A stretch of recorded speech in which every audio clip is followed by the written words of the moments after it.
We got a huge Jets update. This is going to be very controversial, I'm sure, amongst Jets fans. This is from ESPN's Rich Cimini. The addition of Justin Fields, $30 million guaranteed, will not preclude the Jets from drafting a quarterback. There's a lot of Jets buzz surrounding Ole Miss quarterback Jaxson Dart. Now, if you guys know me, I'm a big fan of Jaxson Dart. I've been a fan of Jaxson Dart since this whole draft process started, even during the middle of the Jets season last year when I started doing my homework on the 2025 quarterback class. He looked phenomenal at the Senior Bowl. He let it spin at the NFL Combine, and now you're seeing him talked about in the potential first-round category. I've seen Jaxson Dart go potentially top 10. Rick Spielman, the new Jets advisor of the head of the football operations, he talked glowingly about Jaxson Dart. And I talked to Jaxson Dart myself at the Senior Bowl, and I saw him with my own eyes down there in Mobile, Alabama, and I came away extremely impressed. His athleticism, extremely underrated. You can compare his athleticism to someone like Jalen Hurts, where he's not going to be speedy like Justin Fields, but he can pick up the yards with his legs. He also has the ability to throw the ball like 60 yards down the field, and his improvisation skills are there. But the thing about Jaxson Dart that he needs to improve on in the NFL is going to be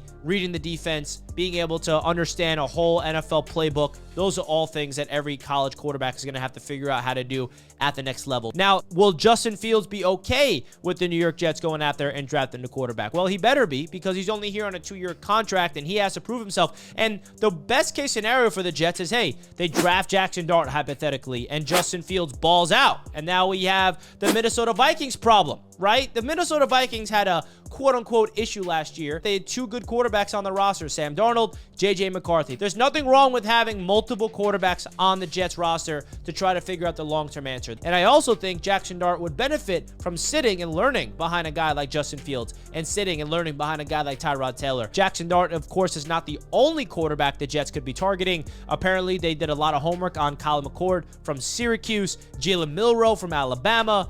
I mean, there's a lot of names out there that the Jets could be interested in drafting. I'm excited about Justin Fields, but we cannot go into the season thinking that he is guaranteed to be the long-term answer. And of course, there's no guarantee that any quarterback we draft is going to be the long-term answer. So you guys know me. I am one of those guys that has been a Jaxson Dart fan throughout this entire process. So I'm definitely on board of drafting Jaxson Dart, even though we still signed Justin Fields. Getting an insurance policy at the quarterback position would be extremely smart for the New York Jets.